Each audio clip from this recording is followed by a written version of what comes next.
Hare Krishna. So we are continuing our discussion on the Gopi Geet, and we have discussed till now the first 4 verses and the broad theme, because this section has been elaborately commented on by the various acharyas. So the specific flow of thought that I am taking in analyzing these verses is that each verse is basically a call to Krishna. Please return. Please come back. And each verse is begging Krishna to come back by making the call from different perspectives. So this theme is what is being directed towards by various points. So here, in the previous verses, Krishna talked about, Krishna, you have brought glory to Vrindavan. How can you unify me? Please come back. Then, Krishna, you are the God of love. Suratanathate. And we have come to you out of love. How can you abandon us? Ashulka dasika. How can you kill us? Then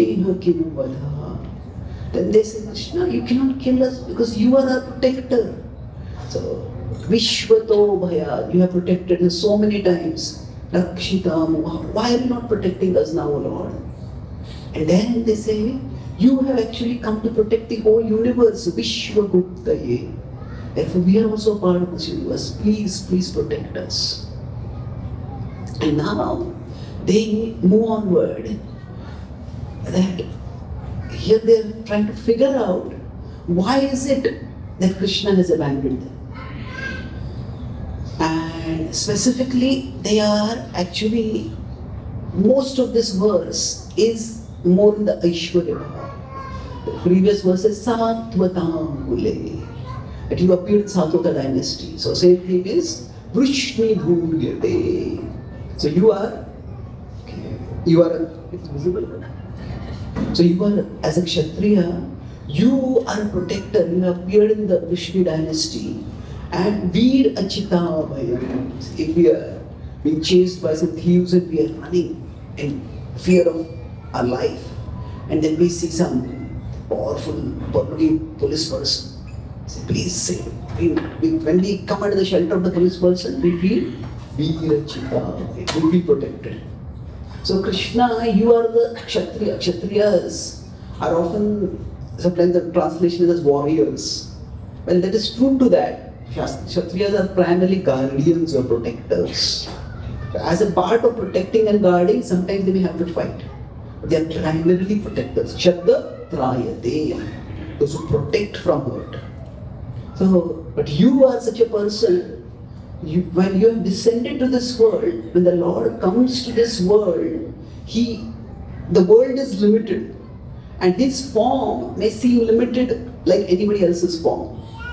The Lord is at a particular place, at a particular time. And yet He retains His unlimited potency. And that's what they're indicating by saying that you, ordinary Kshatriyas, can be protected from some danger in this world.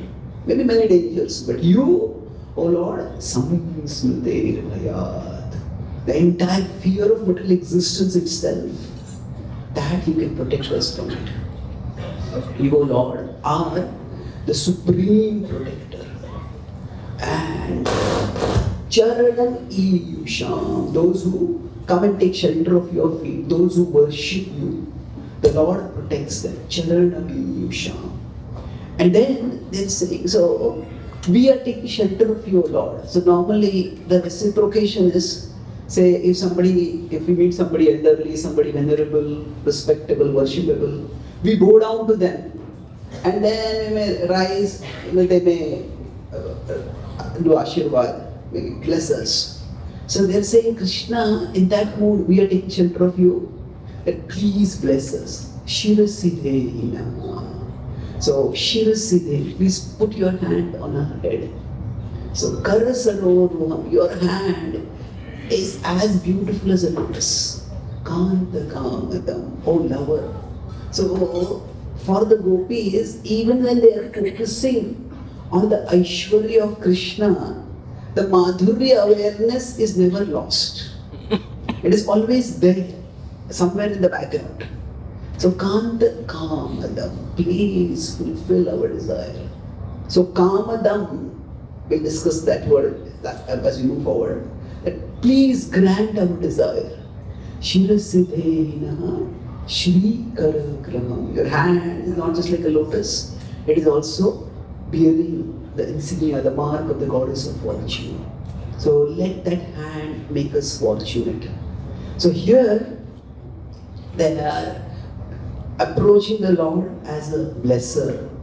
They bless us from distress. Bless us so that we can be relieved of distress. But specifically, the focus will have on Kamadam. Generally speaking, we all, while functioning in life, try to make sense of things. Say, if we are crossing the road, then we, okay, that car is coming at that pace. Before the car comes here, I can cross it. So, when we try to make sense of things, basically means what? There are many aspects of making sense of things, but one aspect of making sense is understanding the cause-effect correlation. Okay, what cause produces what effect? So, for example, if somebody suddenly snaps at us, yells at us, then okay, that is the effect we have observed. What is the cause? Is it that this person is routinely short-tempered? Is this person upset with me? Or is this person just upset because of something else and I am just caught in the crossfire? So we try to make sense of things. And generally, many people ask, what is the need for studying philosophy? Yes, it can be answered in different ways. Philosophy, one of the primary purposes is to make sense of things that don't make sense. So, we may not need philosophy in the normal course of life. But, for example, if suddenly, say, somebody in our social circle or somebody close to us passes away, what happened? Why did this happen? If somebody is living very healthily and suddenly they get some cancer, okay, what's this? How could this happen?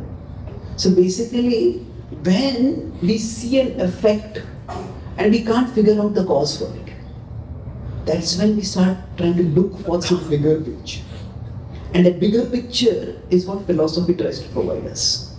So for example, that we have past life karma which comes in. That's a bigger picture. And the world is unfair to us. Is the world itself unfair? Well, no. God is ultimately fair. Even if the world is transactionally unfair, even if people are cruel, Krishna is merciful. So basically, we put things that happen to us in some cause-effect correlation. But philosophy provides us bigger and bigger frameworks to put the effects that we are experiencing. So for example, if the bad happens to us, a bigger framework is past karma. Now you can go further and further. The ultimate framework is Krishna's plan, whatever is happening. So philosophy is meant to help us make sense of the things that don't make sense. Now for the gopis, Krishna's sudden disappearance just doesn't make sense. Krishna called us, Krishna was with us, and without any warning, Krishna just left us. Say we are talking with someone and maybe we are lost in thought, maybe we close our eyes to think of that person or to think of what we want to say. We open our eyes, the person not there. Hey, what happened? Where did this person go? Why did this person go? What happened? So, the gopis are just not able to make sense of Krishna having abandoned them. And they broadly come up with two reasons. Why might Krishna have abandoned them? So in this verse, they will talk about karma. And then, the next verse they'll talk about smaya. Smaya is pride. So we all know there are anarthas within us. And these anarthas, they keep us away from Artha. And ultimately, Krishna is not just the Artha, he is the Paramartha. So they're thinking, is it because we had some selfish desires? We came to Krishna with some kama, and that is why Krishna left us a leader. So now, if that is the case, Krishna, still we take shelter of you. Still we take shelter of you. We long that you please come and you bless us. Kanta Kama Madam. So in the Aishwarya mood, the focus here is Krishna. If that is the issue, you alone can resolve that issue, Krishna. So please return. Now, among the gopis who came to be with Krishna, there were many different kinds of gopis. Sometimes we may refute Mayavad philosophically, but psychologically we can very easily be Mayavadis. That means what? Oh, everybody in one category is like this only. So we often are Mayavadi in looking at Mayavadis. What do I mean by that? We treat all impersonalists as the same. But no, different people, even if they take up an impersonal path, they may take for different reasons.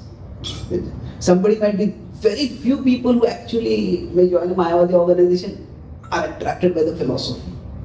Some people might just be attracted by the charisma of the leader. Some people will be attracted by the humanitarian work that they are doing. Some people might be attracted just by the social atmosphere that they have. Some people may like that, okay, here I can teach some culture to my children. So the point is that a more educated vision is, we don't see everyone as one, even if they belong to one category. So the gopis are all belonging to one category. They are gopis. But among them, there are many different kinds of gopis. There are, of course, the Nityasiddha gopis. For them, there is no kama at all. A completely pure love for Krishna. And we'll discuss about the pure love for Krishna. But then there are sadhana siddha gopis.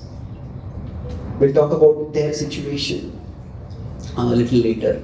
Then there are the Rishichari gopis. Rishichari are, many of them were in Ram Leela, they beheld a very beautiful and sweet, intimate interaction between Sita and Ram. And they aspired to be in a similar relationship with Lord Ram. And Lord Ram said, in the future lifetime, here I am, Maryada Purushottama. Then there are the Swargavasi gopis. Swargavasi are basically the Devakanyas, the Apsaras. When they see Krishna, even they are attracted to Krishna's beauty.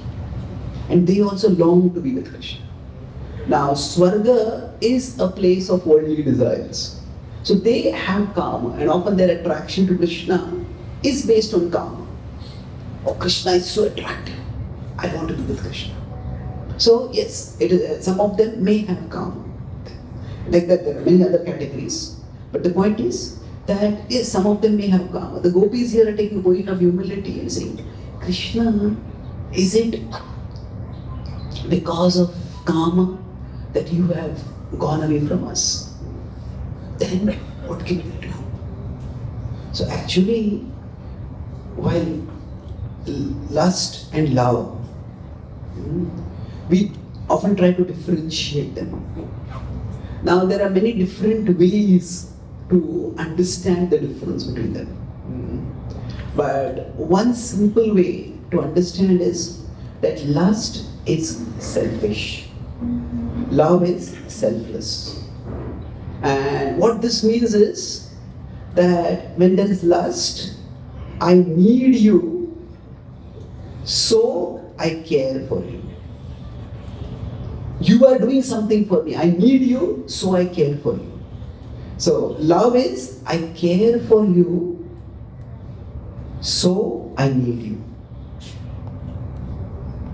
That love and lust, it's not just physical gratification of a particular sense. Yes, that is one aspect of lust. But lust and love, the difference is more in the direction or the motivation for the relationship. So when it is that you are providing some gratification for me, therefore I care for you, then in such a relationship, a person may seem to care a lot for the other person, but the care is primarily because you give something to me. And as soon as you stop giving that thing to me, then it's as if that whatever that lust is there, which is called as love, that love disappears faster than a drop of water in a desert. So gone completely. So if it is based on selfishness, then that is lust. Whereas love is that I care for you. But if I had to care for you, if you are far away from me, if I have no contact with you, if you are not near me, it is difficult for me to express my care for you. So I care for you, so I need you. So in that sense, lust and love, they are significantly different. Now in real life, relationships, they gradually move from selfishness towards selflessness. If at all they move toward that. Not all relationships always move. But the idea is that in real life, differentiating this is not that easy. It takes time. But over a period of time, the relationship evolves. Every relationship is actually meant to evolve. If it's a healthy relationship, it revolves more towards love, even if the starting point is self-centered. Now, when we look, generally we associate lust with the sexual dimension of life, with the male-female relationship. Of course, nowadays, the way society is going, sexuality is not restricted to male-female. There are many different ways in which, unfortunately, that particular dynamic comes up. But whatever it is, so we generally associate lust with a very strong physical connotation to it. And sometimes it is easy to connect or to equate the relationship between Krishna and the gopis with the relationships in this world. So nowadays, in the last maybe 3-4 years, among young people, it has become very cool to come to the temples. They coming to a temple and taking a selfie and putting on social media, I visited this temple, I visited that temple. So that is quite common. But there was some survey done about why is there a resurgence of religious or spiritual interest among youth. The very different reasons came up for that. And none of them are really conclusive. But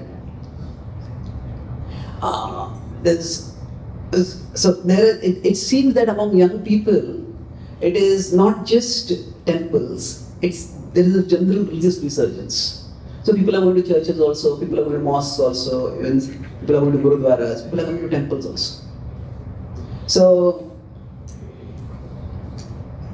many times when young people come, often boys and girls come together. They may be in a relationship, exploring a relationship, and they come together. So there was one boy, they were asked in this survey, okay, what do you like about going to temples? So they said, the Hindu temples are very nice. On the altar, he says, there is a divine couple and we are a couple.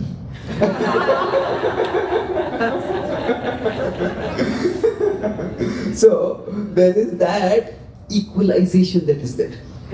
Now, at one level, we can say, Krishna. Somehow the other people are coming to Krishna. That is good.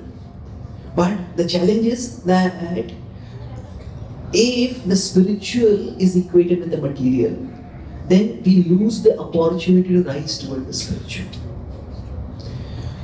So when we come to Krishna, that if somebody has material desires, see how it works is, generally, as I said, every relationship begins with some selfish intent.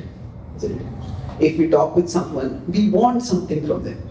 In general, the difference between material consciousness and spiritual consciousness is that when I see someone, if my first thought is, what can this person do for me? Then that is material consciousness. Spiritual consciousness is, what can I do for this person? What can I do for this person? So if that is the consciousness we have, then that is spiritual consciousness. Now, of course, what can I do for this person? Within that, say, we may think of, oh, this person can be engaged in the service to Krishna as devotees. Or maybe this person is they can give some financial contribution. This person has this talent. Maybe they can do this for Krishna. So now we may need that, and we may think of engaging that person in that service. That's fine. But if our primary concern is simply to get that person to do something and not their spiritual welfare, then even when we are giving them some spiritual activity, our consciousness will still be material. So normally it is, say, when we courteous way of dealing with people is, say if somebody comes and meets us, what can I do for you? As devotees, we say, how can I serve you? Now the word serve is a little not so pleasant for people. So they say, not to serve you. The idea of service is fine, customer service, customer support. But what can I do for you? So I saw one cartoon, one day what he sent me, he says, this is the materialistic consciousness. And you meet someone, you ask, what can you do for me? Literally ask them, what can you do for me? Hello, what can you do for me? So that is very self-centered consciousness. So now generally, it is that when we meet someone, we have some interest. So relationships start from that perspective, quite often. We want something for the other person, but gradually they grow.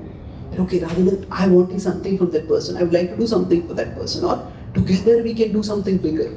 It's not just I do something for you, do something for me. We together serve Krishna. So when a man and one woman come together, initially it just maybe for some gratification. But eventually, if they have a child, then their focus shifts. Both of us together are to take care of the child. We're going to bring a new life into the world and raise that child, and hopefully that child will do well in the world and make the world a slightly better place. So that shared purpose comes in.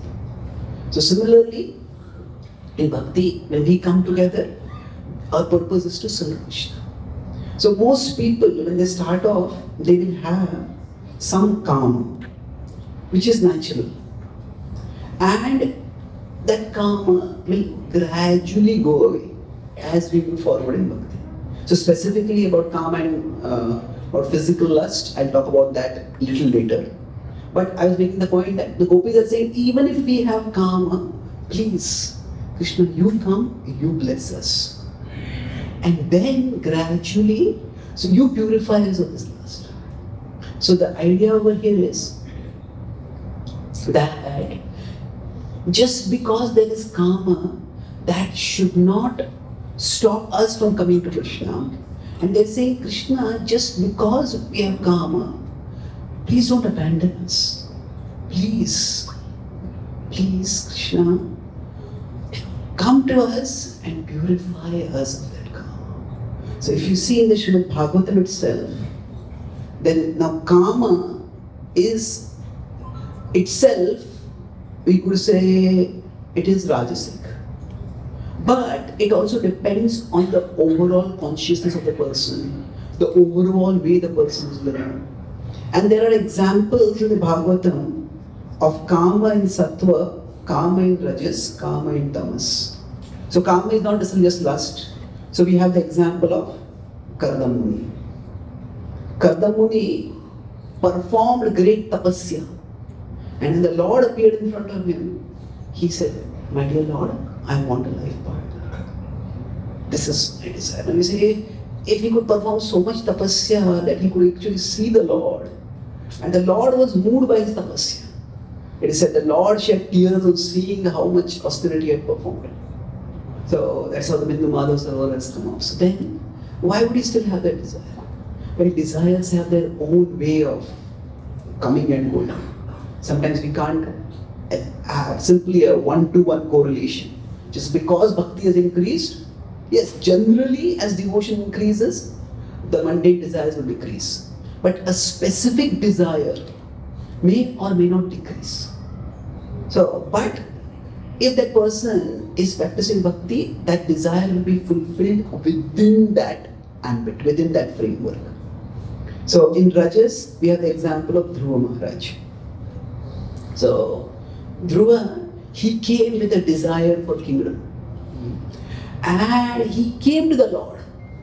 And it's significant, neither the Bhagavatam nor Narad Muni, they condemn Dhruva for this.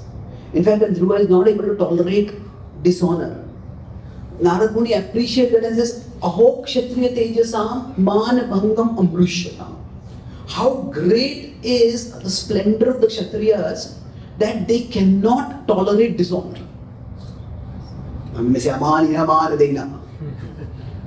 Yes, there is truth to that. But the Kshatriya psychology is such that honor is very, very important for them. And the way the society is arranged is that rather than telling them to don't worry about honor, let's tolerate honor and dishonor, rather they say, because we are so concerned about honor, act in ways that will never bring dishonor. Act in honorable ways.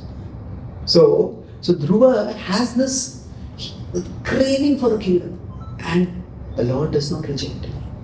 He goes to the Lord. There is also the example of Diti. She approaches, she wants to destroy Indra, because she hears that Indra is going to kill my sons, Daityas. And then she has that desire, and then her husband engages her in a vrata, which is basically a devotional vrata. And by that, her animosity toward Indra goes away. So the point is, material desires should never stop someone from coming to Krishna. That even if whatever desire a person has, somehow the other person comes to Krishna, that is good.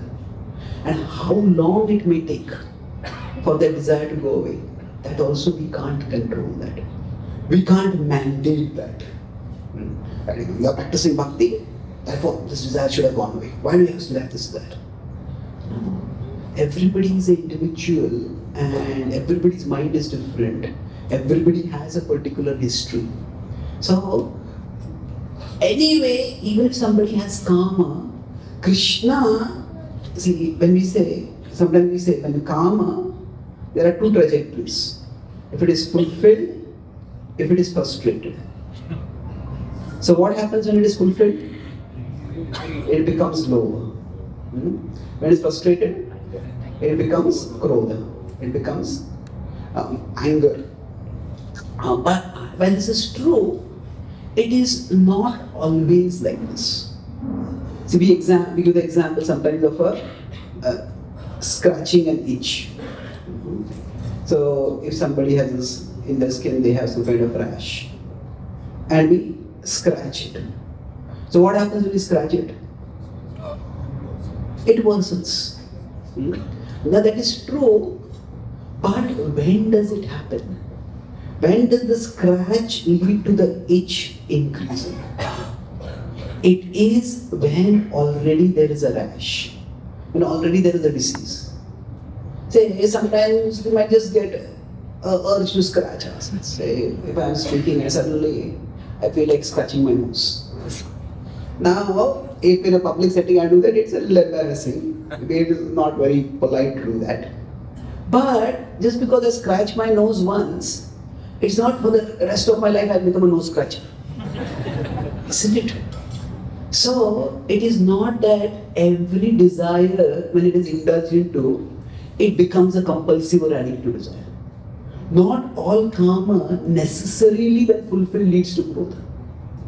It is when, if already there is a disease, if already there is a rash and when we scratch it, then the desire becomes, then the urge to scratch becomes worse. So similarly, it is when If the person is overall healthy, then they scratch once, okay, that scratch, urge goes away. So like that, if a person is broadly living in sattva or trying to live according to dharma, then what happens is dharma, artha, kama. Gradually by that one will move toward moksha. So it generally happens, say, the level of material desires a person has at the age of 15 or 20 or 25, generally that level of desires may not be there at the age of 40, 45, 50.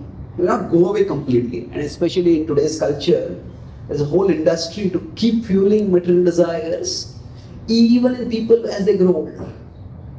Like now, especially when people get retired, it's like life begins at 50. Oh, till now you had this responsibility, that responsibility. Till now your life was never yours. Now it is your life.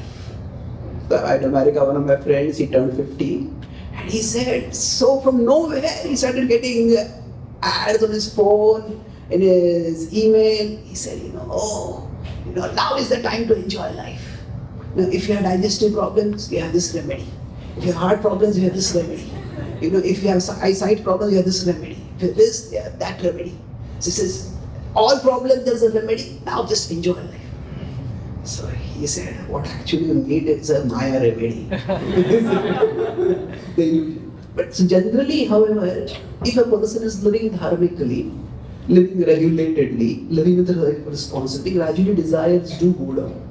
And if somebody is practicing bhakti, then just by the practice of bhakti, even if they are not able to give up those desires initially, by the practice of bhakti, gradually those desires will decrease. The gopis are here saying, Krishna, if it is because of our karma that you have abandoned this, please return and fulfill that desire. Kamadam. If you come and bless us, so we want to be with you, we want to behold you, we want to hold you, we want to serve you. If you come and bless us, then by that blessing, we will become purified. And this karma will go away.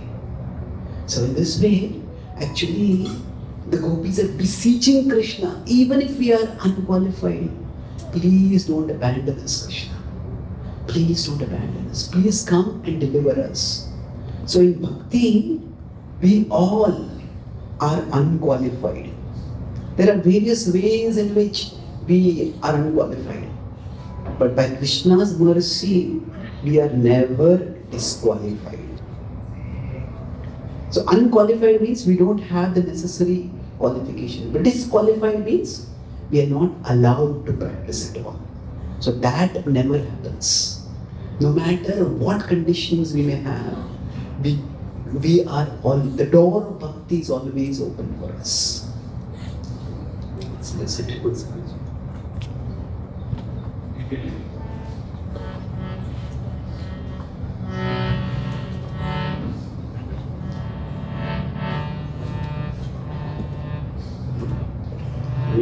Virachita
So Braja Janardina Veera Yoshita. So Braja Janardi. Braja Jana is the Vrindavan Vasis Arti. So distress. Han, you remove the distress of the Brajavasis. Veera Yoshita. So you are a hero. You are a hero for all women. You protect them when they are in need. Nija Jana Smaya. And those who are devoted to you, if they have some smaya, smaya is pride, Dhamsana Smita, that your smile destroys the pride of your people, your loved ones, your devotees.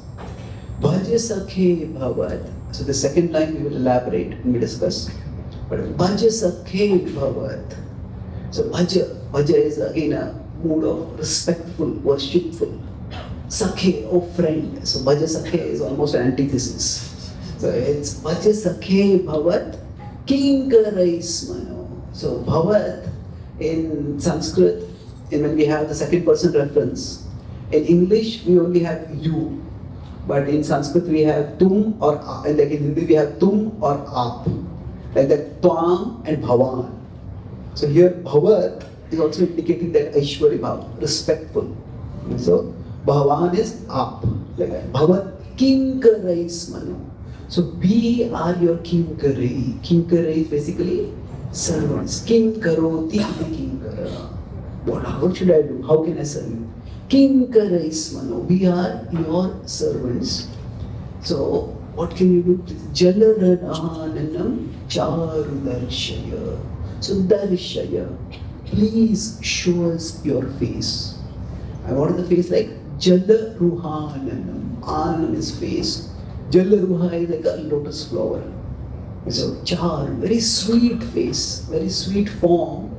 Please show it. So that is Krishna. If you think it is because of our pride that you have abandoned us, then please come, show your face. And just beholding your smile will destroy our pride. Jai Janardhan Veera Yoshita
Jai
gopis were with Krishna and the rasa dance had just begun.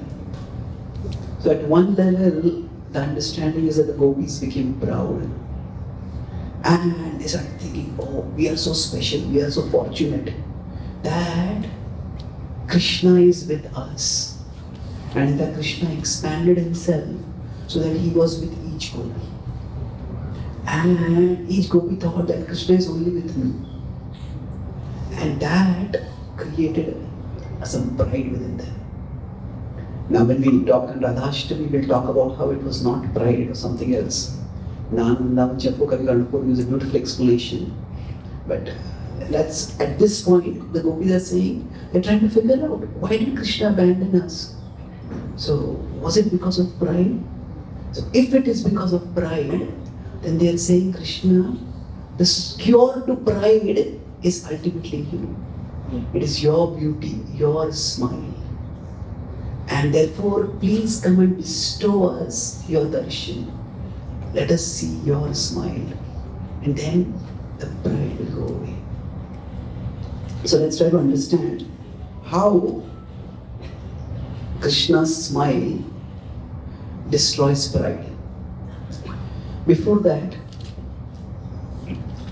just a few words about words. So that is, see, the meaning of word changes with time. So overall, the word pride is more and more getting a positive connotation in this. So like we have the word honor. So honor and pride, like there is a hotel pride. So it is a sometimes if a team, say India and India has gone to Australia and playing with Australia and say 4 matches are lost. The series is already lost. Then it's like a dead rubber, but still they say we are playing for pride. We don't want it to be 5-0 at least. So now then their pride is used not in sense, okay, there is no pride, you already lost the series. But at least let it not be a complete crushing. So there is, so honor and dishonor, nobody wants to be dishonored. Even if we lose, you don't lose in dishonorably. So the word pride is often now getting a positive connotation. So it's like, there is the word arrogance. I have traveled across the world, I have never seen any hotel or arrogance till now. So the word arrogance has a definitely negative connotation. So generally, if we go in the West, we go out, if we talk about 6 anarthas, we don't use the word pride, we use arrogance. Because what's wrong with pride, people feel? So now when we say pride, there is a problem with that, but the words have certain connotations. Like even the word lust, which we discussed earlier. See, many negative words have somehow with time acquired positive connotation. Like the word wicked.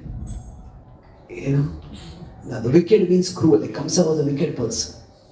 But nowadays, especially among youth, the word wicked has a positive connotation. Hey, that was a wicked party. Wicked means wonderful. So, like in cricket, if you read a cricket commentator, that was a wicked innings. Wicked innings means it's not necessarily ruthless. You just smash the ball. It was a brilliant innings. So many negative words actually started acquiring positive connotation. Now, if you consider the word mean, mean has mean means cruel. Why are you being so mean? But mean nowadays it's not having something like a negative connotation as a positive connotation. It has negative connotation also. Connotation means what the word signifies. Just when I was coming to the airport, I saw an advertisement of a laptop. It says a MacBook Air or something, lean and mean. So the idea is that lean and mean, that means it is thin and it is tough. So mean can mean cruel, it can mean tough. So words, their connotations change. And even the word lust has become quite positive, especially the adjective lusty. And one devotee showed me that Cambridge Dictionary or one of the dictionary, Oxford Webster, example sentence for lust was, or when a newborn baby emits a lusty cry. that indicates that the lungs of the kid are very powerful. Lungs are healthy. So now lusty simply means energetic. So it was recently some cricket match was there in which somebody just was very aggressive and just demolished the opposite side. So it was this player's lusty innings shatters the opponents. So lust has now become associated simply with energy. The negative connotation. So basically the meanings of words change. So when we talk about the anartha, we're talking about arrogance. When we use the word pride as anartha, it is arrogance is total self-centeredness. It is like some people, when they are in charge, say, I need to know everything.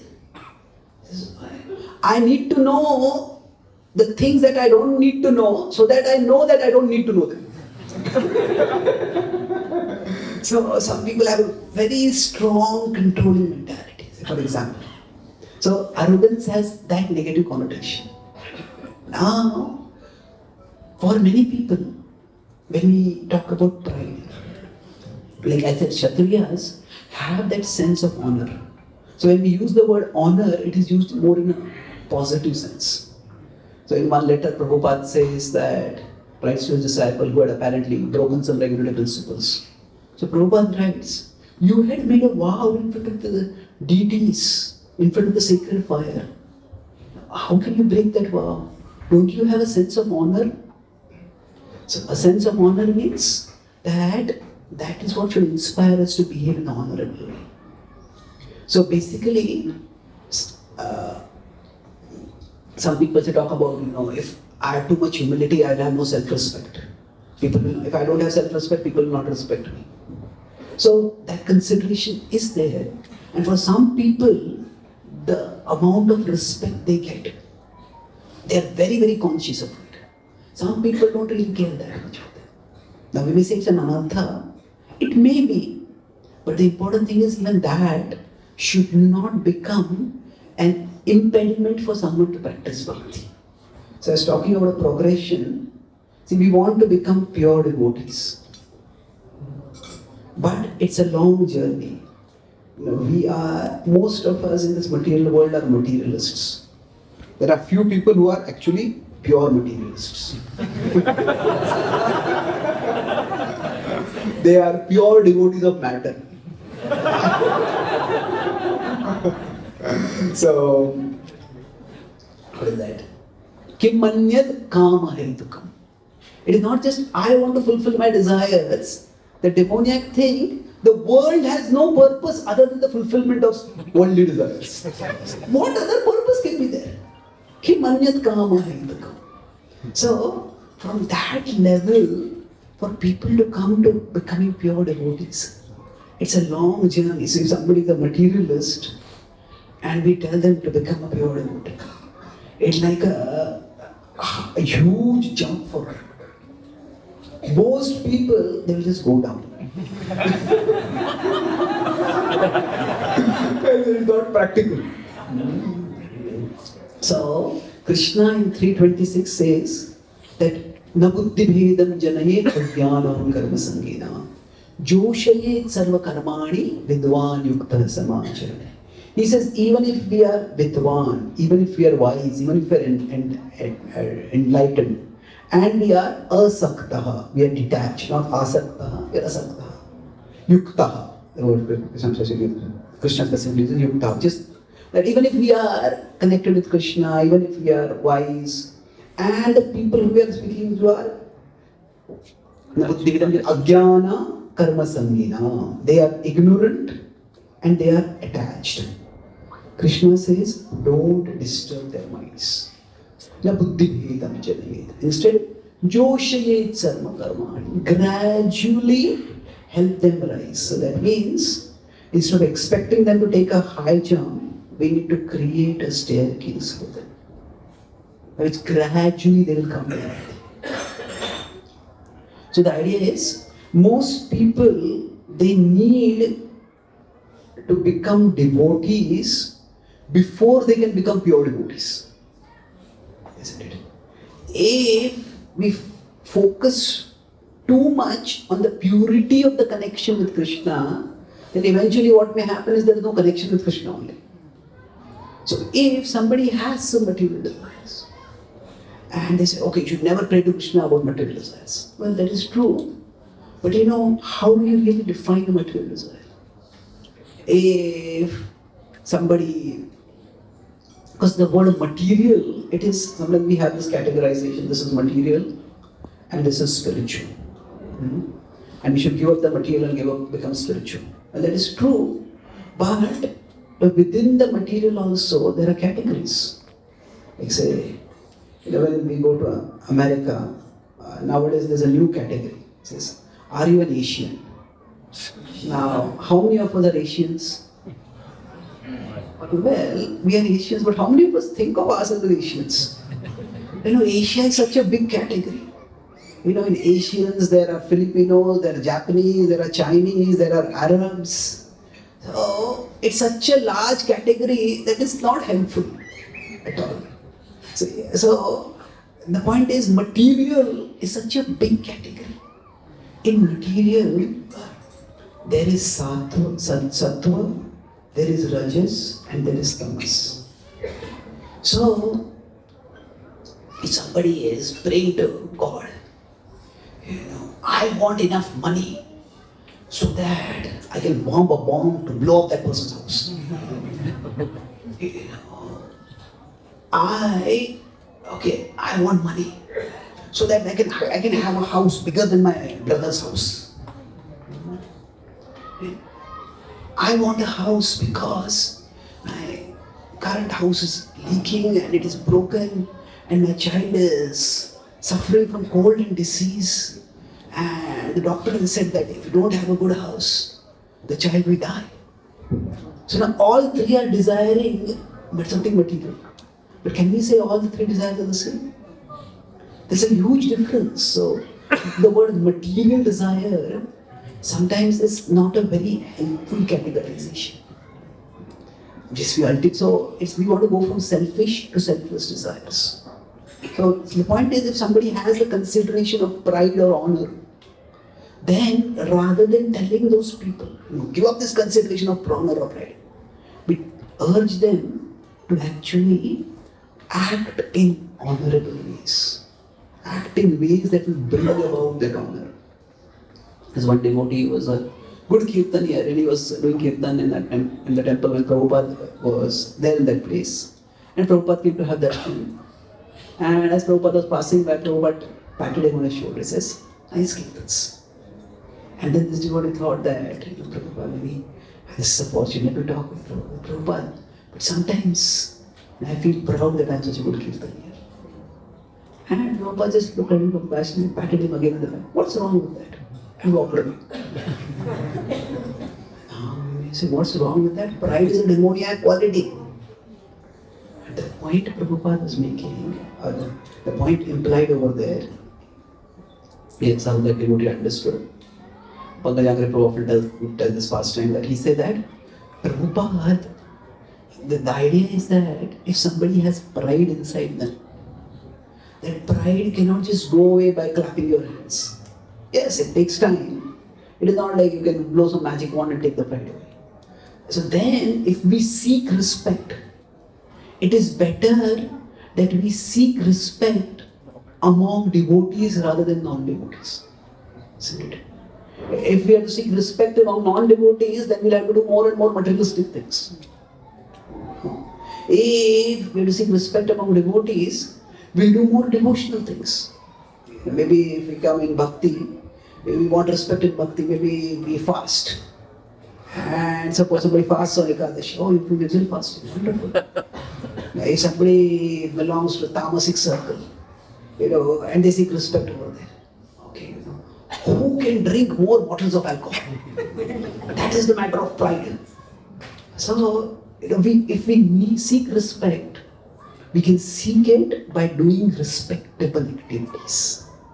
By seeking respect among the virtuous, among the devoted, we will be inspired to do better, to become better. And over a period of time, gradually what will happen is, that we will start realizing that actually this virtuous activity, this devotional activity itself gives more satisfaction than the praise that I get for that activity. When I give classes, that I often, naturally like every speaker, we seek feedback. What do people say? What do people say? So now sometimes feedback is just the ego's way of asking for appreciation. Seeking appreciation. But anyway, one time I gave a class and I prepared that class very well. And we all have certain way we want to deliver the class. I thought the class went very well. And then after that class, not a single person came and appreciated the class. Not a single person, even it was like, okay, the class is over, let's go now. So I was feeling a little exasperated. And then I was feeling a little annoyed, dissatisfied. And then somehow that I try to journal regularly.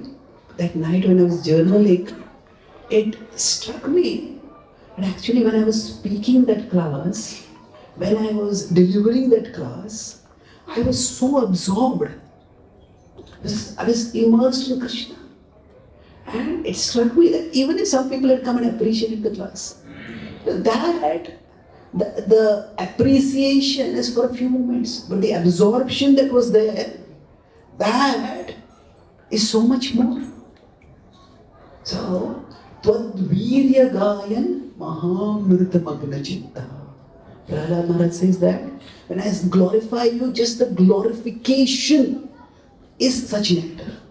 He's not saying the recognition after the glorification of nectar.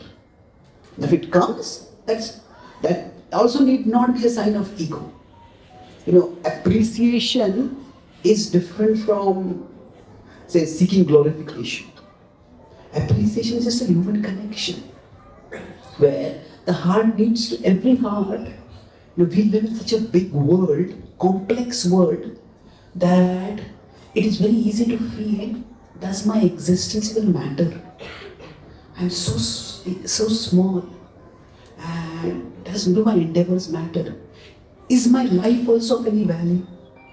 So we need a sense of appreciation so that we have a sense of value. So basically, when we talk about our vision of ourselves, how we look at ourselves, we conclude with this point that generally think of humility and its opposite is pride or arrogance. Well, there is some truth to that. A more holistic vision is a pendulum. On one side is pride, arrogance or pride. The other side is actually insecurity or inferiority. And in between the two is humility. So arrogance or pride or ego, when that is there, what it means is, I can do everything. And ultimately, I am everything. Ishwaro aham, aham bhogi. I can do everything. That is ego. Insecurity or inferiority, that can lead to inferiority complex, that can lead to sense of worthlessness. It says, I can do nothing. I am worthless. Ultimately, I am nothing. But the reality, so this arrogance is Mayavad. That I am everything. I am nothing is Shunyavad. So, Mamaiv Amsho Jiva Loke. I am something and I can do something. So that is humility. That I am not the whole, I am not everything, I am not nothing. But I am something. So sometimes, when in trying to give up ego, we go towards insecurity and inferiority. And that is pathological. That is not at all healthy. And many of the people who seem to be very proud, actually their ego is simply a cover-up for their insecurity. So the people who have the least respect for themselves, demand the most respect from others for themselves. I don't value myself, I don't respect myself, and I compensate for that by demanding respect from others. And that's why people who have the least respect for themselves become the most agitated when others show the least disrespect to them. Small thing, forget it and move on. So it's for them, it's not just ego, it's insecurity. If this person doesn't respect me, then do I even matter? Am I even valued? So that is not healthy. If I come into the temple and instead of looking at the Lord and wanting to bow down to the Lord, if my first thought is, how many people are going down to me? Then that is not at all Krishna consciousness. So, if I enter the temple, how many people bow down to me? That person entered, why didn't more people bow down to that person? So we're completely missing the point over there. So that happens when we have insecurity. So bhakti actually frees us from both. So nija jana smaya dvamsana smita. What that means is that pride does give us some sense of pleasure. When others honor us, when others respect us, when others praise us, it gives us some pleasure. But actually, when we behold the beauty of Krishna, that gives so much more pleasure that the pleasure from pride becomes insignificant. So, nija jana smaya, that for those who are devoted to Krishna and Krishna smiles at them, that means when Krishna is pleased by their service, Krishna reveals his beauty. That's when the higher taste comes. When the higher taste comes, then whatever taste we might have in getting glorification and recognition from the world, that just becomes pale and stale. So for us, even if sometimes we are doing some service and we are seeking glorification from others for that service, that doesn't mean we should give up the service. We still do the service. The cure for pride is not the suppression of talent. It is the purification of intent. That, suppose somebody can sing nicely. They think if I sing nicely, I'll become proud. Somebody can speak well. They think if I speak well, I'll become proud. Well, it is not like that. The cure for pride, it is by actually singing for Krishna, by speaking for Krishna, by managing for Krishna, by counseling for Krishna, we will connect with Krishna, we'll get an experience of Krishna, we'll get a higher taste, and that's how we will become free from pride. The cure for pride is not the suppression of talent. It is not the rejection of service. Oh, this service will make me proud, so I won't do this service. It is not the rejection of service. It is the purification of intent. So and how does the purification of intent happen? At one level, that is conscious, we try to do it. Krishna, I am not doing this so that I will be praised by the world. I am doing this for your pleasure.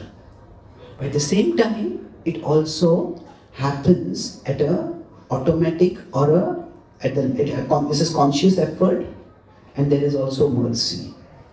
By Krishna's mercy, what happens is that we get the higher taste. And then no longer the world's glorification matters for us. So the Gopika say, Krishna, if you think it is because of our pride that we have come on, you have abandoned us, then please, Krishna, return and free us from the pride. Nija jana smaya dvamsana smita. So we can just recite this once and then we will stop.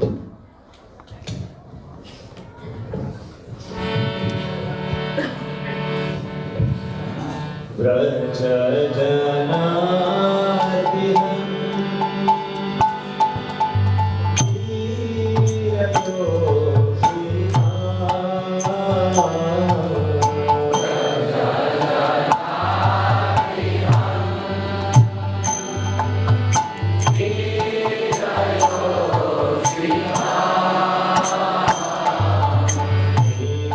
Jaya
So today I spoke on two main points. The first was about Kamada, about lust we discussed, and the second was about pride. So in each of these, discussed three main points. In lust we discussed about how the gopis, they don't have lust, but out of humility they are saying that even if we have lust, then the gopis, some gopis may have had lust. And the Sarvavasi gopis or the Apsaras. Then we talked about the difference between lust and love. It is not just physical, it is more about selfless or selfish. It is whether I seek a relationship, why? Because you will do something for me, or is it because I want to do something for you? And then we talked about how even if there is lust, that is for the example of itch, it is not that every itch becomes addictive. That it is only when there is a disease. So the idea is, if there is no disease, then the desires will come and go. And then especially desires which are in the frame of dharma or bhakti. Then what happens is, we will pursue those desires, we will not give up those desires, but gradually we will become elevated. So material desires should not be considered as a disqualification. We may be unqualified, but we are not disqualified. And then with respect to pride, we also discussed about how it is thought that the gopis thought we are so special, and that was thought to be their pride. They are thinking like that. Here I discussed basically about how philosophy is about making sense of things that don't make sense. So they are trying to figure it out. Why has Krishna happened? Is it because of our lust? Is it because of our pride? So then, with respect to pride, I discussed about how the word pride has a positive connotation nowadays. It's more in the sense of honor. In negative sense, it is arrogance. So, with respect to pride, that rather than think of ego or arrogance, there is arrogance. Humility is not the opposite of it. It is more of in between. I can do everything, I can do nothing. It is, I can do some things. And with respect to, if we have some pride, better to seek respect in respectable circles. That means do honorable things. And by that, gradually what will happen is, we will get a higher taste if we serve Krishna. So we cannot jump from mundane consciousness to spiritual consciousness. We need a gradual step-by-step approach. So we need to become devotees before we can become pure devotees. So even if somebody is seeking honor, they should not be condemned, but they need to be dotated so that they can gradually come to Krishna. The cure for pride is not the rejection of service or the suppression of talent, it is the purification of it. Thank you very much. Are there any questions? We have a few minutes. Thank you. Yes, where is the mic? Is the mic? Yeah.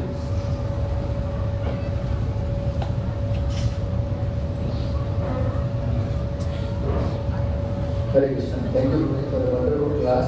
So one thing after hearing all this, which first word which came to my mind was, Krishna is so much more mature and more broad-minded than we generally think. So my question here is, like we are talking about higher taste. So should we actively, consciously pray also for higher taste, or is it just that we work in such a way that we get automatically higher taste? There is certainly we can pray for higher taste. There's nothing wrong in that. It is ultimately we want a higher taste. You can go also into deeper into what is the motivation for the higher taste. Is the higher taste so that I can enjoy more, or so that I can serve you better? If I have a higher taste, then I'll be less distracted by the things of this world, and then I can render better service to you. So we could say, certainly we can pray for higher taste, but we can also pray that Krishna, let my motivation for that also be selfless. It is for your service that I want the higher taste. Hare Krishna. Prabhuji, we don't celebrate Radha Ashtami with that prominence the way we celebrate Janmashtami. And many modern thinkers say that because of the male-dominated society, we put Krishna into the center and celebrate Janmashtami then more prominent than Janmashtami. How should we handle that? What is the perspective on this? Well, Janmashtami is only one day. Durga Puja is 9 days, you know.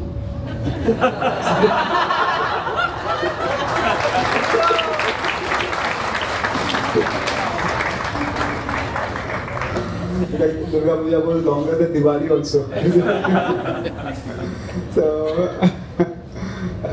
it's Krishna says that the knowledge in the mode of ignorance is yattu kutsnavan ekasmin karye saktam hetukam. So it is to make one thing into everything. So everybody, many people who are passionate about some cause, they reduce all of reality to that one cause only. Like somebody gets a hammer and they find, okay, with this hammer I can hit this nail. Without it I was not able to hit. The hammer works. Yeah, the hammer works for hitting a nail. But then, once the hammer works for them, everything becomes a potential nail for them. So, that is the problem with any theory which gets absolutized. So, feminism is a lens. And some things can be seen from the feminist lens. But when that lens becomes the only way we see the world, then the vision becomes very distorted. Hare Krishna, Prabhuji. Prabhuji, Radharani and Gopis are internal potency of Krishna. They are in Yoga Maya, but we are in Mahamaya. How they will get fed, Prabhuji? There are internal Are you going to come for the Radhashtami class? Are you coming for the Radhashtami class? But that's the time when I'm going to discuss about that whole thing. Because the Gopis they had not become proud actually. So it was something, a different emotional dynamic that was going on. Let's discuss it on that day. Okay, Prabhuji. Thanks, Prabhuji.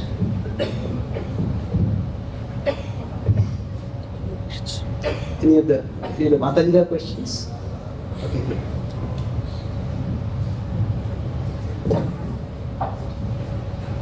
Hare Krishna. My friend had a question which he wanted to ask you.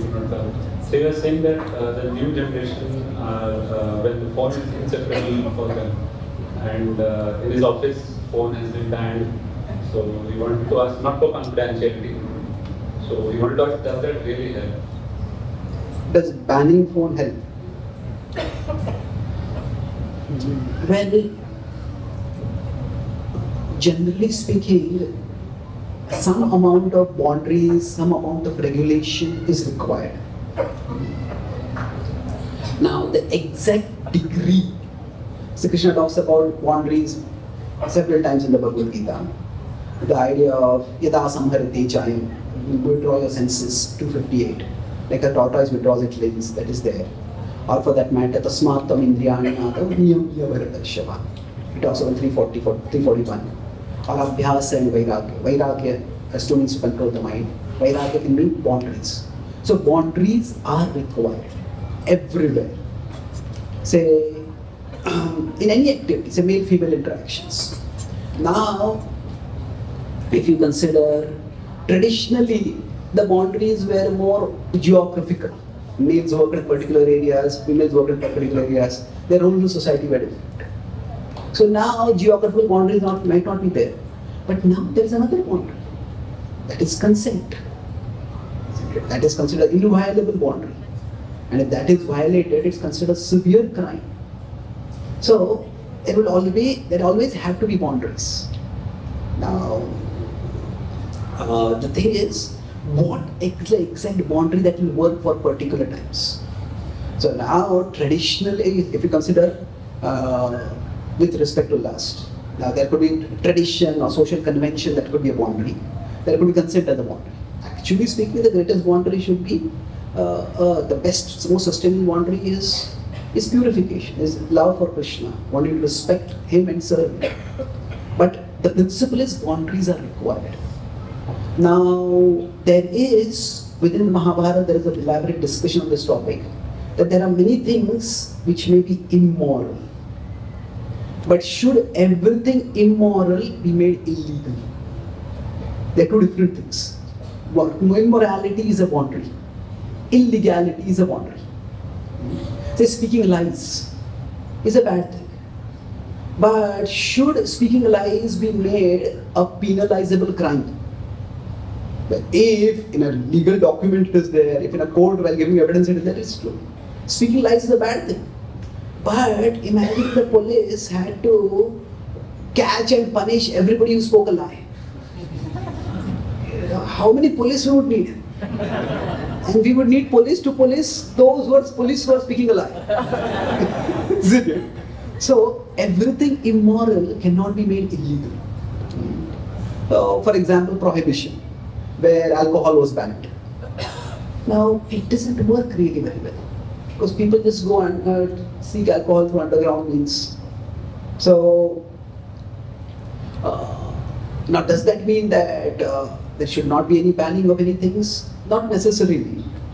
Say drugs were banned, and to a large extent that kept society safe. Now as drugs are becoming more and more in America, they are trying to legalize drugs. Now people have the argument that so much money is spent in persecuting people who are handling drugs. Instead, let us use that for rehabilitating drug users. So California, Arizona, many states are now, Colorado, they have all made, not just like pot, but even more serious drugs they made it legal. So there's a big debate about that. The point is that we cannot make everything immoral into illegal. So banning something is like making it illegal. That's broad equivalent. So which boundary will work in which social context? That varies. So I think rather than an absolutizing principle, it has to be falena paricharite. Sometimes some boundaries do help. Say, like it is said, out of sight is out of mind. That's one saying. So if you are fasting, have no food near you, then the thought of food will also not come. But then conventional wisdom also say the separation makes the heart grow fonder. When something is not available, you crave for it more and more. So which one will work? The mind is a peculiar thing. So whether boundaries help or they don't help, that has to be seen according to social context. So with respect to phones specifically, now some people may try the experiment of banning phones, and maybe in that context it works. Some other places it may not work. So generally speaking, cultures itself, they can be more vertical, they can be more horizontal. So vertical means that there is authority and there is subordinate. So generally Eastern cultures are more vertical. Western cultures are more horizontal. See the way now the Western ethos is coming to India also. Even in companies when you work, you call your boss by their first name. So, but in some more traditional companies in India, say manufacturing, not software, other fields, then call your boss by sir or Mr. so and so, whatever. So this is just working, different ways of working.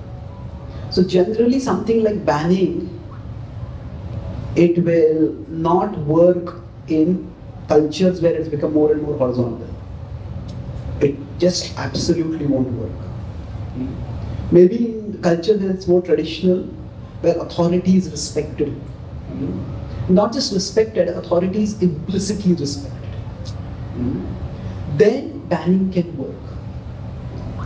Now the problem with banning, actually this is in the Mahabharata, and there are commentaries written by not devotees but general secular scholars of the Mahabharata also. They say that whenever any rule is made, we should be thinking not just of what all good will come through the application of that rule.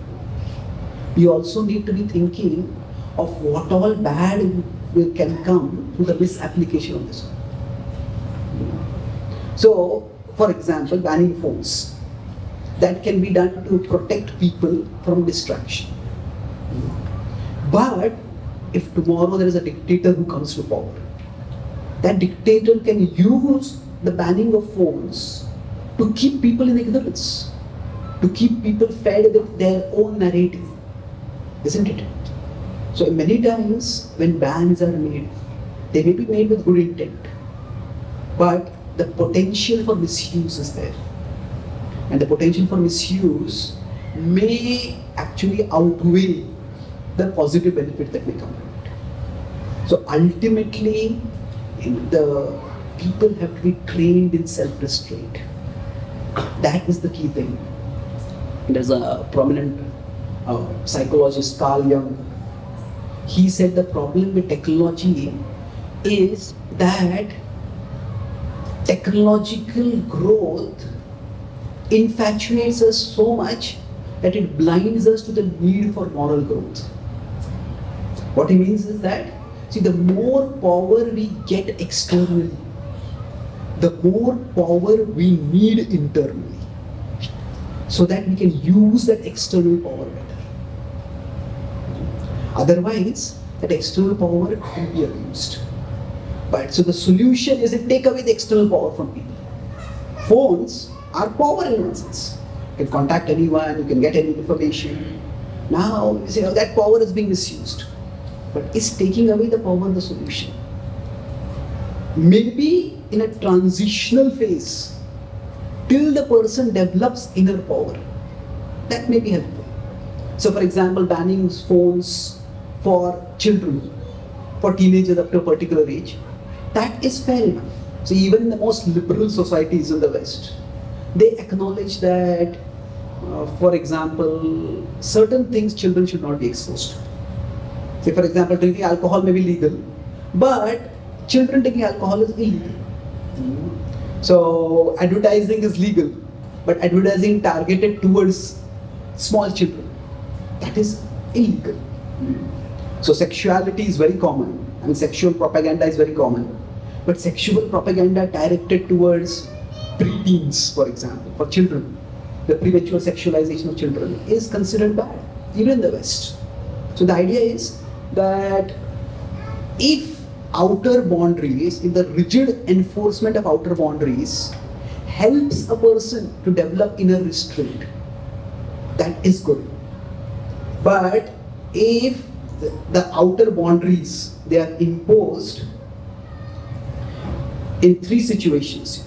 They are imposed without even educating the intelligence why these boundaries are required. Then they will backfire. And they will very strongly backfire. People will use their intelligence to find a way to break the boundaries. And other thing is, without the facility to develop restraint, self-restraint. That it's not just, okay, this is bad for you and you should not do this till this time. But how do I develop that? So, for example, if people are helped to develop more constructive engagements, where they themselves find a sense of meaning and value, then the facility has to be there. And then most important is inspiration has to be there. By facility means practical means. Okay, what can I do? And inspiration generally comes from association, inspiration comes from a sense of this is what I can achieve. So then outer boundaries are helpful. But otherwise, arbitrarily imposing outer boundaries, it just doesn't work. In America, there is abortion. There was a big case, Roe v. Wade was a case where America, there are two groups, the pro-life and the pro-choice. So the Supreme Court decision was overturned by which they said that it is not a constitutional right to abort. So they said that we should have India is a federal state. India is a federation. America is a confederation. Federal means what? The center has power and the center gives power to the states. A confederation means the state has power and the state gives power to the center. So any state in America, Texas, if it decides, it can secede from America. So no state in India can do that like that. The point is, they decided let all states decide on their own. And some states rigidly imposed, those are the Republican states, more conservative, they rigidly imposed abortion. They said that abortion in no case should be allowed, even if the woman has been raped, even if there's a risk to the woman's life. And then that spectacularly backfired. Tragically backfired. So there's mass agitation against it. And now even those politicians who are supporting some kind of regulation on abortion, they also backpedaled on it.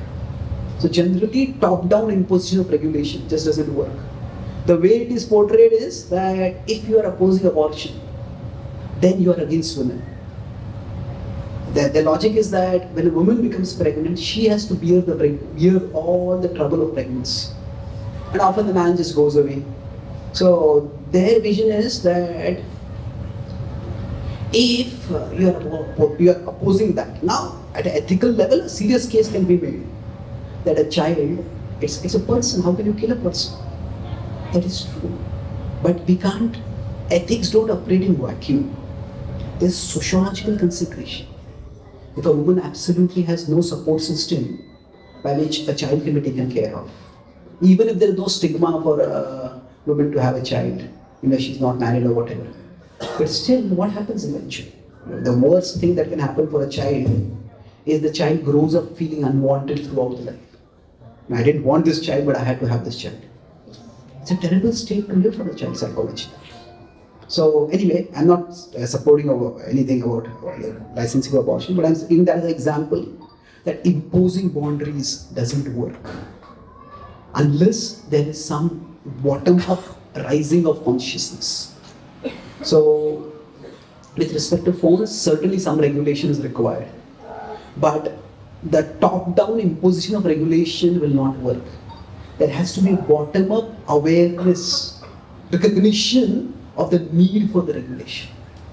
And then by mutual discussion, the exact boundary can be decided. Okay? So thank you very much. Shri Gopi Geet ki, Shri Krishna Bhagwan ki, Srila Prabhupada ki, Gaur Bhakta Vrinda ki, Gaur Prabhupada ki.